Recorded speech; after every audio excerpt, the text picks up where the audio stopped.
Oke, halo, selamat pagi, siang, sore, malam untuk teman-teman yang sedang menonton atau mendengarkan podcast Pandemic Talks kita kali ini. Seperti biasa, hari ini bersama saya, Dr. Agustini, dan narasumber kita, Dr. Dexa Medika, spesialis penyakit dalam. Kita akan membahas tentang isu yang lagi booming mengenai COVID-19, yaitu salah satu gejala pada COVID-19 yang disebut sebagai delirium. Nah, mungkin untuk teman-teman yang awam terasa asing ya istilah delirium ini karena belum banyak yang mungkin pernah mendengarnya, kecuali mungkin pernah mengalami atau ada keluarganya yang pernah mengalami delirium. Nah, nggak apa-apa, hari ini kita akan bahas semuanya tentang gejala yang disebut-sebut sebagai gejala baru dari COVID-19 ini bersama Dr. Dexa Medika. Oke, apa kabar Dr. Dexa? Baik? Baik. Alhamdulillah Baik ya baik. dok ya, oke. Lagi Nah, hangat ya delirium.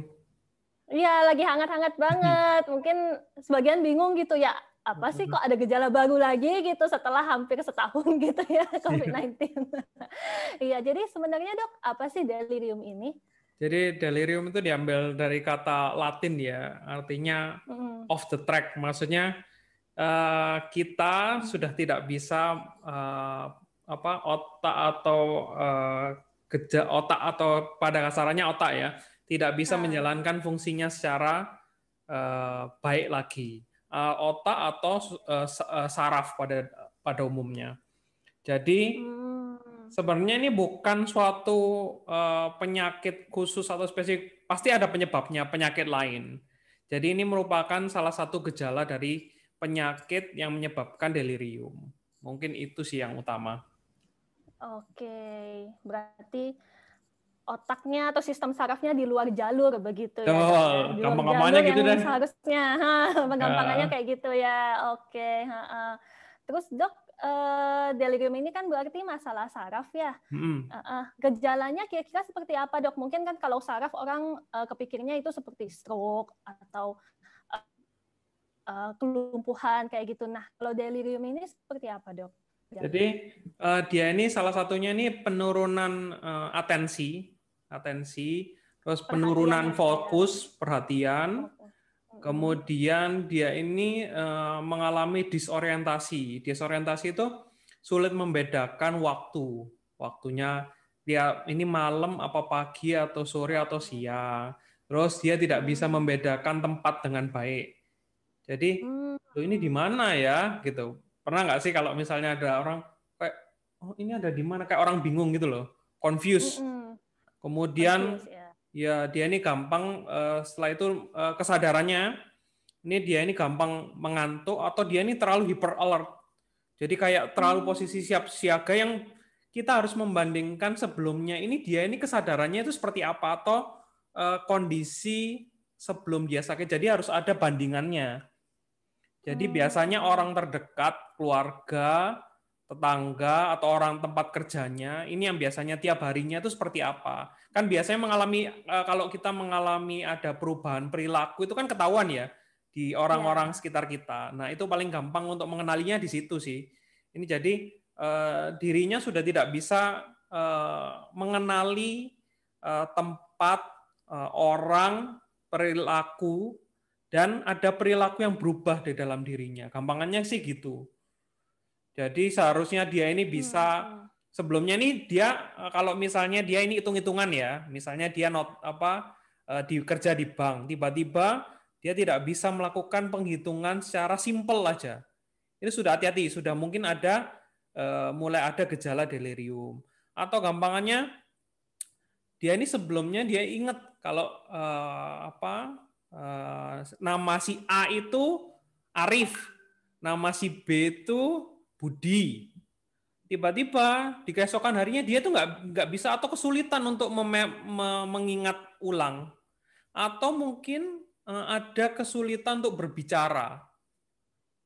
Oke. Jadi kenapa dok kok gejalanya bermacam-macam? Nah tergantung otak bagian mana yang mengalami gangguan. Jadi gejala delirium itu ada banyak yang otak bisa lakukan, yang sebelumnya otak bisa lakukan, kemudian karena ada penyakit tertentu terus mengalami gangguan fungsi. Nah, bisa juga dia halusinasi. Bisa halusinasi auditorik atau visual.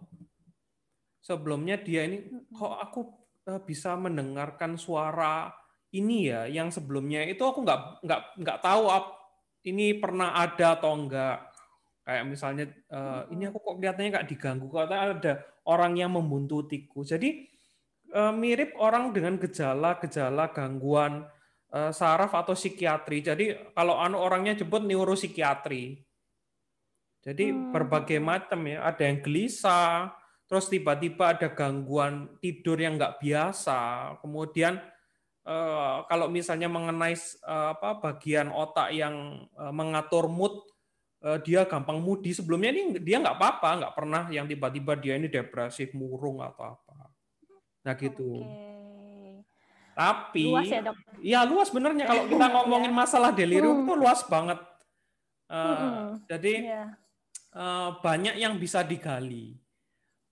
Terus kan ini isunya yang beredar kan ini merupakan gejala baru dari COVID. Sebetulnya tidak tepat ya untuk gejala baru karena pada saat awal COVID pun itu sudah dijelaskan dan dideskripsikan tentang gejala COVID pada saat itu memang sudah ada gejala delirium. Mungkin karena banyaknya sekarang orang yang terkena COVID, maka dan bermanifestasi atau mengalami gangguan delirium sehingga naik daun seperti waktu itu anosmi Betul, atau ya, ya, ya. agesia. Itu kan kayak Ya. baru banget ya. Oh, apa ini anosmi agesia sebelumnya? Padahal sebelumnya itu ada, tapi karena pandemi dan COVID ini dianggap suatu hal yang baru. Sebetulnya itu sudah ada dan sudah dideskripsikan pada saat awal COVID muncul. Mungkin itu sih. Iya, soalnya setahu saya juga banyak penelitian juga yang sudah dilakukan mengenai gejala-gejala neuro atau gejala-gejala sistem saraf dari COVID ya, Dok ya. Ya, benar-benar. Termasuk salah satunya delirium. Cuma seperti yang kata Dokter Deksa tadi bilang, memang persentasenya tidak banyak. Cuman karena saat ini kasusnya COVID-19 juga sudah lebih banyak, sehingga persentase yang kecil itu jumlahnya jadi banyak dan jadi booming seperti itu karena tiba-tiba kok jadi banyak gitu yang delirium seperti itu ya. Benar. Oke. Nah, COVID-19 ini sebenarnya mekanismenya gimana ya, Dok? Kok bisa menyebabkan delirium? Karena kan kebanyakan yang kita tahu juga COVID-19 penyakit pernafasan seperti itu. Nah, kenapa bisa larinya ke saraf seperti itu? Ya. Jadi kalau beberapa jurnal yang mengajukan teorinya ada beberapa itu terkait dengan 3. Yang pertama kurangnya oksigen dan nutrisi yang sampai ke otak. Terus yang kedua terkait dengan infeksi seluruh tubuh. Dan yang ketiga teorinya itu si COVID ini mampu menembus sawar darah otak. Sawar darah otak itu apa sih? Jadi otak itu ada semacam pelindung yang mencegah untuk masuknya bahan tertentu yang mengganggu otak, gampangannya kayak gitu. Jadi 3 hal ini yang diajukan sebagai teori penyebab delirium pada COVID. Tapi ini masih sebatas teori ya, jadi masih banyak teorinya. Tapi kalau kita ingat-ingat apa bedanya penyebab delirium pada COVID dan pada penyakit yang lain, diagnosis bandingnya atau kemungkinan pembandingnya yang lain itu apa? Itu ada banyak sebetulnya kalau delirium.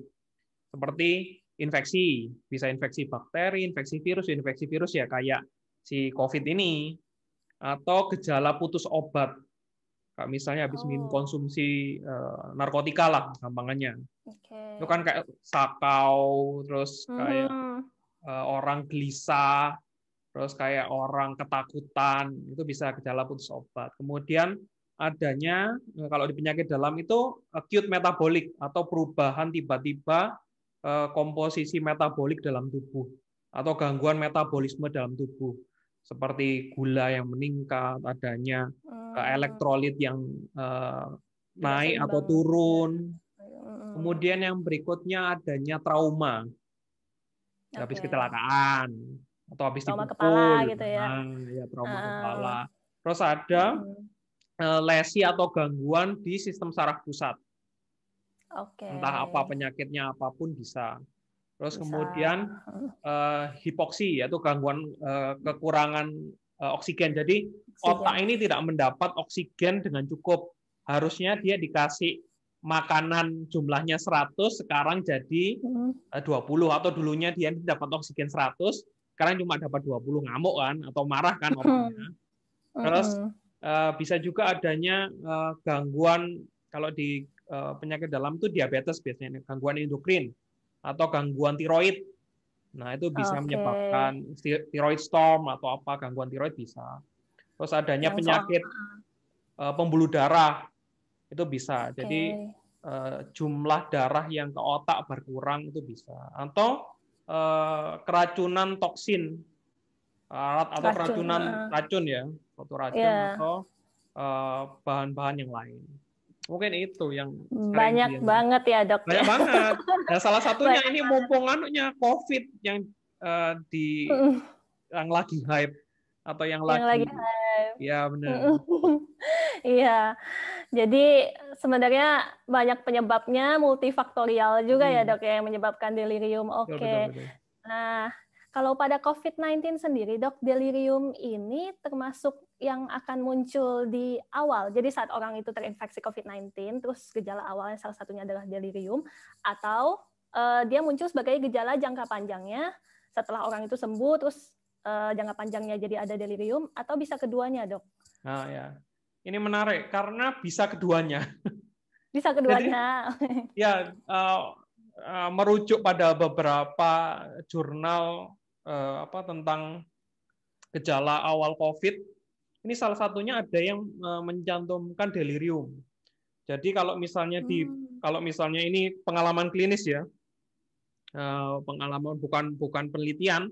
Kalau di penelitiannya kan sudah ada memang. Kalau di saya memang pengalaman klinis memang ada gejala awal itu orang itu bertindak tidak biasanya.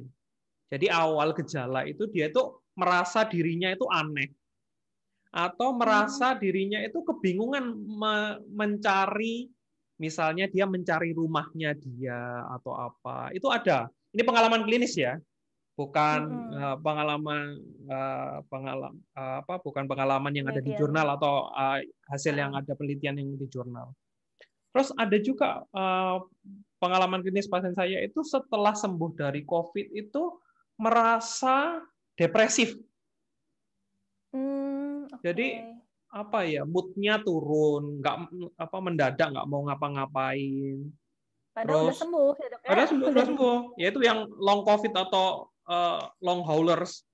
Jadi orang-orang yang ada gejala sisa COVID setelah sembuh dari COVID ini, beberapa ada yang masih merasa kayak seperti gangguan delirium ini.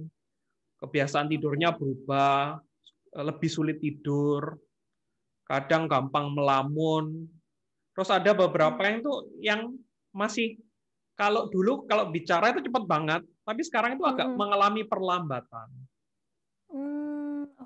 Jadi kalau dari beberapa jurnal mengajukan teori, karena waktu saat si COVID ini menginfeksi tubuhnya, kemudian ada sel saraf ini dirusak melalui sistem peradangan atau inflamasi. Jadi yang biasanya sel saraf itu cepat menyalurkan impulsnya atau cepat menyalurkan informasi yang ada, sekarang mengalami perlambatan karena sel sarafnya itu ada gangguan. Jadi menariknya itu ada dua sekarang, ada yang bisa sebagai gejala awal, ada yang malah justru setelah sembuh ini mengalami gejala delirium.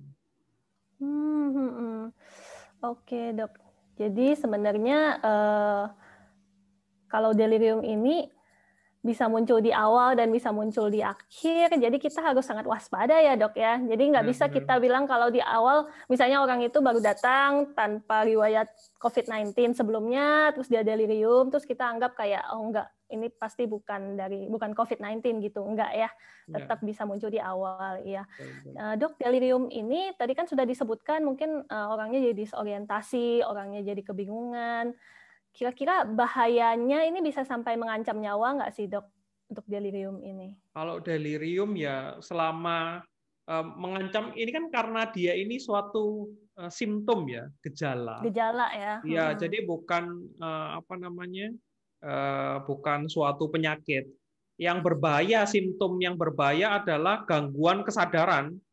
Jadi perubahan kesadaran, mulai yang sebelumnya dia ini bisa sadar betul sampai akhirnya koma. Tidak bisa dibangunkan. Itu sih kalau misalnya kita mengecek suatu deliriumnya berat atau enggak, biasanya dilihat dari perubahan kesadarannya. Oke. Jadi dari spektrumnya yang delirium yang luas itu yang paling bahaya kalau sudah yang berkaitan dengan kesadaran ya, Dok. Ya. Karena kalau udah kehilangan kesadaran, ya penuh kesadaran, semua fungsi organ juga terganggu, ujung-ujungnya bisa meninggal ya. Jadi ceritanya gini, biar teman-teman yang lain gampang dicerna. Ibaratnya otak itu ya, ibaratnya suatu mesin komputer lah ibaratnya. Dia komputer ini butuh apa? Satu, butuh listrik, ya. Yang kedua, butuh komputernya ini tetap bagus di dalamnya. Begitu aliran listriknya ini naik turun, ibaratnya kayak seperti tiba-tiba mati lampu atau mengalami gangguan, jadi dayanya tiba-tiba turun, otomatis komputer ini akan rusak toh. Kalau misalnya kadang naik dayanya, kadang turun, kadang tinggi, kadang naik, tidak stabil. Atau yang nantinya akan mengakibatkan kerusakan pada si komputer itu tadi. Sama kayak tubuh. Ibaratnya otak ini seperti komputer tadi. Ibaratnya kalau dia sebelumnya disuplai full oksigen, nutrisinya disuplai full, maka dia dapat otak ini dapat menjalankan fungsinya secara utuh. Nah, begitu dia tidak dikasih jumlah suplai darah ke otak berkurang, dia kekurangan oksigen, kekurangan nutrisi, kira-kira otaknya mengalami gangguan nggak? Mengalami gangguan karena dia tidak mendapatkan suplai darah, suplai oksigen, suplai nutrisi yang cukup, sehingga tidak bisa melakukan fungsinya sebagai otak. Fungsi otak sebagai seutuhnya maksudnya. Jadi gampang-gampangnya gitu, kalau misalnya ada gangguan, berarti di otaknya tidak bisa bekerja. Kalau lama-kelamaan mengalami gangguan, lama-kelamaan otaknya bisa rusak juga. Atau sarafnya bisa rusak juga. Nah yang menarik, bagaimana COVID ini yang penyakit paru bisa menyebabkan gangguan di otak atau gangguan di saraf. Ya kan menariknya gitu kan. Kenapa? Kan ini penyakit paru. Nah, kalau penyakit paru itu ibaratnya itu dia ini adalah yang menyuplai oksigen. Paru itu kan manusia bernafas dengan apa? Kalau kita kembali ke SD, dengan paru. Tujuannya untuk apa? Agar mendapat oksigen, dihirup. Oksigen ini oleh jantung dan melalui darah oleh jantung dipompa ke seluruh tubuh, sampailah dia ke organ-organ penting yang ada di tubuh untuk dia melakukan proses metabolisme, terus melakukan fungsinya sebagaimana mestinya. Begitu paru tidak bisa menjalankan fungsinya untuk mengambil oksigen dengan baik, maka otak ini akan mengalami penurunan suplai oksigen ke otak ini akan mengalami penurunan, sehingga nanti akan menyebabkan gangguan fungsi di otak itu tadi. Nah, jadi apakah berhubungan? Sangat berhubungan. Terus kalau misalnya si virus ini tadi selain mengganggu paru, dia juga menyebabkan infeksi seluruh tubuh. Nah, kalau infeksi seluruh tubuh itu ada yang ginjalnya bisa kena, otaknya bisa kena. Ya berarti akan secara keseluruhan akan mengalami gangguan juga. Jadi berhubungan juga. Jadi banyak banget yang bisa menyebabkan kenapa si virus yang sudah saya ceritakan tadi bisa menyebabkan delirium. Mungkin itu sih. Kembali juga ke tadi yang 3 hipotesa itu ya dok, ya itu Betul. berdasarkan dasar penjelasan ini maka dikembangkan gitu 3 hipotesa tadi. Betul. Oke, iya dok.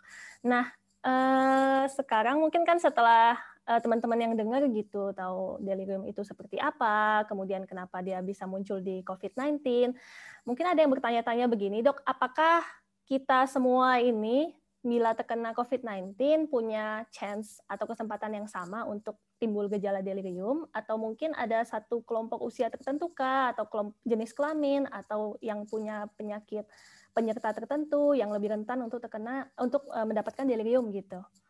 Jadi Bagaimana dok? ya sama, tiap orang pasti beda-beda ya. Ibaratnya ada pasien COVID yang bergejala, ada yang tidak bergejala. Ada satu usianya sama, ada yang menderita penyakit COVID ini severitasnya lebih berat. Ada yang kelompok tertentu seperti kelompok yang punya komorbid atau penyakit penyerta, ini gejala COVID-nya ada yang lebih berat, ada yang ringan juga. Jadi chance-nya tiap orang beda-beda untuk develop suatu gejala delirium. Jadi nggak semua orang bisa ada gejala deliriumnya. Mungkin itu. Jadi tiap orang beda-beda pastinya.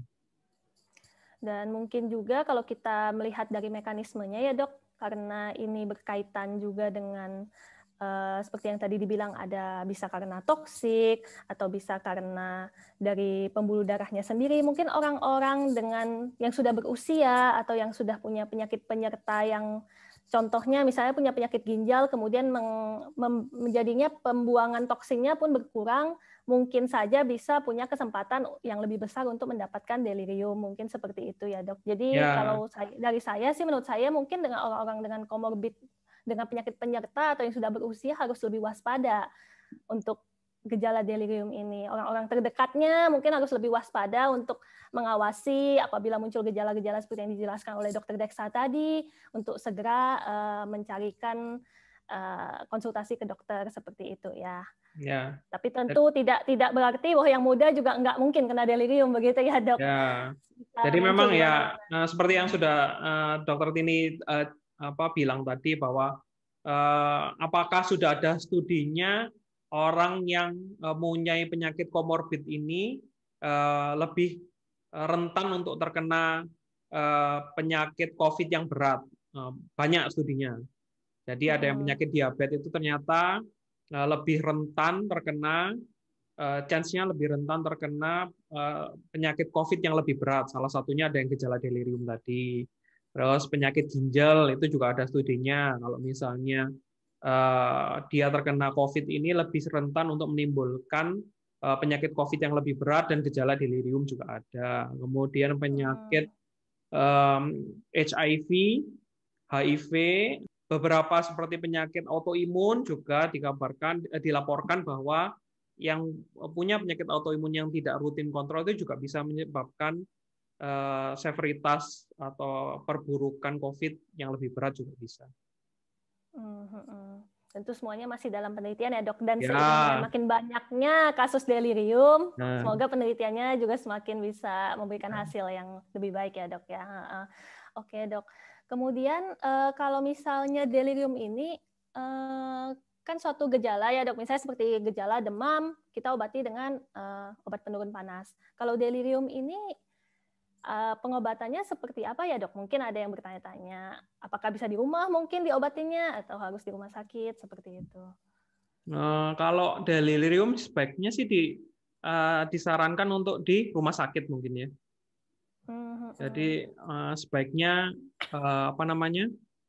dibawa perawatan untuk lanjutannya harus dibawa ke rumah sakit kalau misalnya sudah delirium, karena bisa bisa berbahaya jika misalnya melakukan isolasi atau karantina mandiri di rumah, karena sifatnya delirium ini kan dia ini akut ya, suatu kondisi akut yang bisa tiba-tiba mengalami perburukan atau apa, yang salah satunya berkaitan dengan gangguan nafasnya, terus bisa gangguan elektrolitnya, kemudian gangguan metaboliknya. Jadi bukan sesuatu yang bisa dilakukan perawatan di rumah. Mungkin itu sih. betul dok. Dan juga delirium ini kan seperti tadi dibilang multifaktorial ya, kita harus mencari tahu penyebabnya gitu, kenapa Ya, bisa muncul delirium ini, dan itu harus dilakukan di rumah sakit ya. benar. Oke, berarti dok kalau ada yang nanya nih, jadi kalau misalnya kita sendiri mengalami gejala seperti delirium tadi, tiba-tiba kebingungan, atau orang sekitar kita tiba-tiba mengalami gejala delirium, nah, apa yang sebaiknya kita lakukan, dok? Langsung kita bawa ke dokter atau ke fasilitas kesehatan masyarakat, atau perlukah kita observasi dulu untuk beberapa waktu di rumah, seperti itu? Ya, saya rasa harus segera langsung dibawa ya ke fasilitas kesehatan terdekat. Jadi kalau kita menganalisa orang dengan delirium itu, yang pertama ini apakah kondisinya akut atau enggak. Dia ini tiba-tiba enggak ada perubahan yang tiba-tiba enggak. Tiba-tiba dia ini fluktuasinya tinggi, tiba-tiba kondisinya berubah. Nah, ini hati-hati mulai ada gejala delirium atau enggak. Yang kemudian yang kedua adalah atensi. Jadi dia tidak bisa fokus terhadap suatu hal, gampang terdistrak. Yang sebelumnya dia ini nggak apa-apa, nggak ada masalah fokus atau atensi. Tiba-tiba dia ada masalah. Terus yang ketiga, dia tidak bisa berpikir secara runut. Jadi random banget pikirannya. Jadi kalau random ini dalam artian satu kata ke kata lain beda. Kalimat satu ke kalimat berikutnya ini beda. Ibaratnya saya mau pergi ke pasar untuk beli buah. Dia tiba-tiba bilang gini, saya mau pergi, saya ke WC, saya mau pergi makan dulu. Nah itu kan beda. Saya mau pergi harusnya dia ini menuju ke suatu tempat. Tiba-tiba dia ini mengalami perubahan pikiran. Iya, perubahan pikiran nggak runut. Seharusnya saya mau pergi ke restoran untuk makan gitu ya. Saya mau pergi makan dulu deh. Nah, kan beda kan? Tidak beda ya. Tidak nyambung ibaratnya gitu aja sih. Tidak nyambung. Yang keempat adalah perubahan kesadaran. Yang sebelumnya dia ini alert ya, kalau misalnya di bahasa kedokteran itu sikap siaga, kita tahu apa yang kita hadapi atau apa. Tiba-tiba ini dia malas atau wajahnya cenderung depresi atau cenderung ngantuk. Tiba-tiba sampai yang gejala terburuknya adalah tiba-tiba dia pingsan atau mengalami penurunan kesadaran. Jadi cuma kalau misalnya biar gampang 4 ya tadi, kondisinya akut tiba-tiba terjadi atau enggak, gangguan atensi, tidak bisa fokus, kemudian pola pikirnya ini tidak runut atau dia ini disorganized thinking gitu ibaratnya ya. Terus yang berikutnya adalah perubahan kesadaran. Perubahan kesadaran, oke. Iya, saya suka yang pertama tadi dok, menarik bahwa kondisinya ini harus akut atau sebutannya mungkin onsetnya baru gitu ya, terjadinya baru tidak lama karena begini. Kejadiannya baru karena kan karena delirium ini luas ya gejalanya, apalagi misalnya pada orang-orang yang lansia gitu kan kadang mungkin bingung gimana bedanya pikun gitu ya atau demensia dengan delirium seperti itu. Memang biasanya sih bapak saya atau kakek saya memang biasanya nggak kenal sama saya gitu. Nah apakah ini dia sedang terkena atau bukan gitu misalnya. Makanya tadi saya kan bilang harus ada pembandingnya, kondisi sebelum sama kondisi saat itu tuh gimana. Jadi nggak gampang ya. Ibaratnya sekarang kamu lemot, hati-hati kamu gejala delirium loh. Padahal sebelumnya dia tuh udah lemot gitu loh ibaratnya gitu ya. Misalnya kalau sedang bercanda sama temen, kamu lemot banget sih, jangan-jangan kamu kena COVID. Bukan gitu. Sebelumnya dia tuh gimana? Kalau emangnya sebelum dasarannya lemot ya lemot. Tapi kalau tiba-tiba dia nih sebelumnya ini cepat kalau ada orang ngomong dia itu segera atau ada masalah dia itu selalu segera melakukan problem solving atau segera menyelesaikan masalah itu. Tapi sekarang dia tiba-tiba kayak orang nggak dong atau ibaratnya ya ini sekarang itu kok diajak ngomong kok nggak nyambung ya. Padahal sebelumnya hari sebelumnya tuh nyambung banget.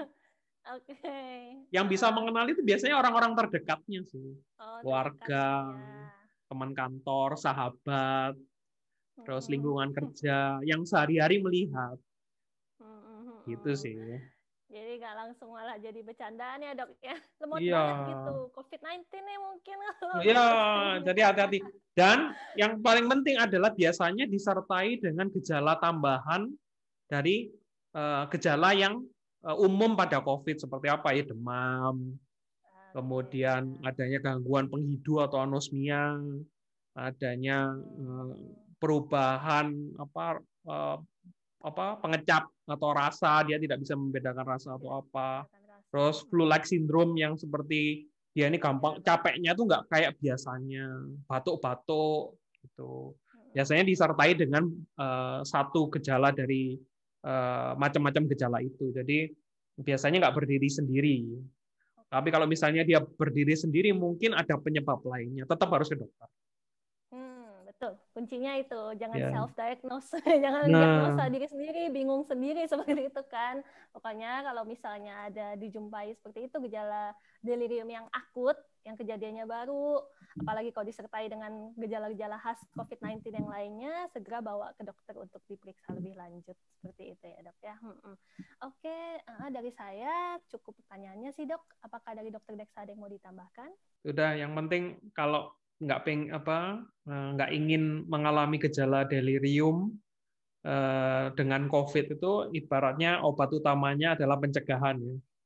Pencegahan Eh, dengan 3M Masker, tentunya. cuci Ah, tangan, jaga jarak, lihat betul. ventilasi durasi jaraknya, ingat pesan 3M, terus 3T harus tetap dilakukan karena mungkin itu harapan kita. Karena itu sebetulnya gampang dilakukan teorinya gampang, tapi prakteknya utamanya di masyarakat Yes. itu yang sulit.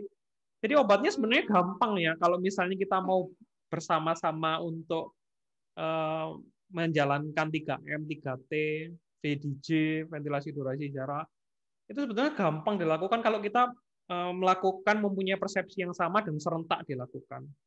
Tapi prakteknya yang sulit. Betul. Nah, Nah, itu. iya. Apalagi kalau dilakukannya setengah-setengah ya dok, misalnya pakai masker di dagu gitu, Nah, ya. atau pakai maskernya lepas buka. Jadi karena ini pandeminya udah 9 bulan, mungkin terasa capek itu untuk ngerjain 3M dan protokol VDJ-nya. Dan kenapa kok penularannya tidak berhenti seperti itu. Tapi kalau kita kerjanya tidak dengan cara yang benar, ya sia-sia aja Betul, seperti itu. betul. Misalnya Jadi, capek, tapi nggak membantu gitu.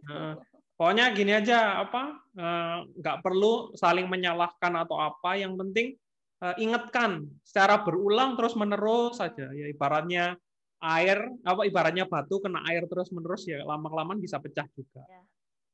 Gitu sih.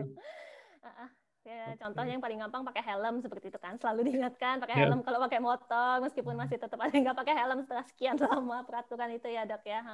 Oke deh, iya baik, Baik. makasih banyak dokter Terima kasih, Dexa untuk Dokter Dini. waktunya hari ini. Ya. Terima kasih juga kepada teman-teman semua yang masih menonton dan mendengarkan podcast kita kali ini. Semoga bermanfaat untuk teman-teman semua dan bisa menjawab pertanyaan yang mungkin teman-teman rasakan atau pertanyakan terkait dengan delirium. Sampai jumpa di podcast Pandemic Talks yang berikutnya. Sampai jumpa. Sampai jumpa. Dah. Ya.